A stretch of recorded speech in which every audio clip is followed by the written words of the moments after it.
One of the things I learned about Bitcoin, about podcasting with the project that was Bitcoin with Jake, is that the balance sheet of that podcast was basically break even. When I looked at how much it cost me to create, I didn't pay myself at all. And I had Pat helping me produce it on the back end. And I had a couple of sponsorship contracts.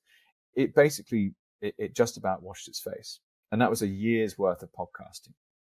And what's not an obvious benefit from a kind of balance sheet perspective is the opportunities that come out of it, whether they be business startups, whether they be investments, whether they be friends that you didn't know you would come across, or just generally the intellectual investment that you're making. So you just learn so much about what people are doing, what works, what doesn't work, where's really interesting. And frankly, like you build an edge, right? Like you are getting more and more and more and more wisdom.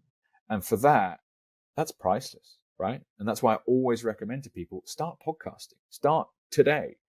Get your first guests on. I'll do the 30-day challenge with you. You will get your first episode out within 30 days if you do this coaching.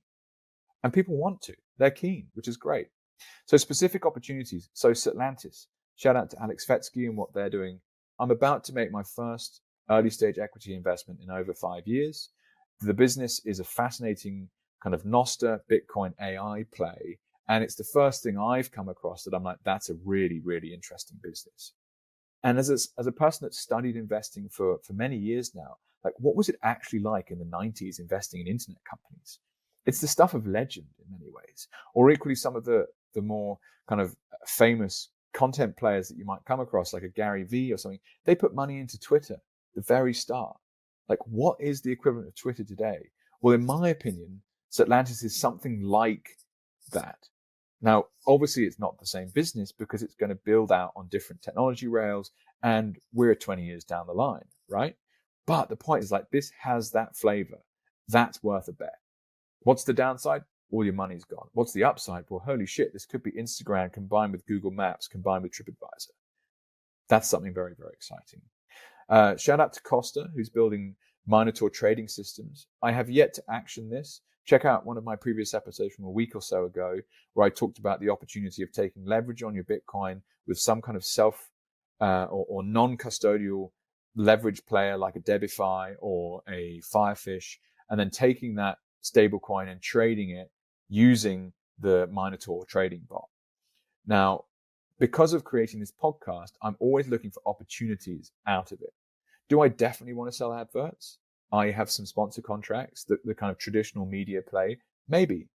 But actually, I could also sell my own products. I could have some kind of ebook or whatever you might want to sell. Or equally, if it's just driving returns through investments that I can make, well, that wipes its face on its own. And this would be a good way of potentially doing that. Finally, I had one conversation with Diana, who's organizing the Indonesia Bitcoin conference in September this year. Shout out to her and the team that are creating that. I was the MC for the first Indonesia Bitcoin conference in Bali, which was an awesome experience. And I was interested in doing the latest one that they're creating.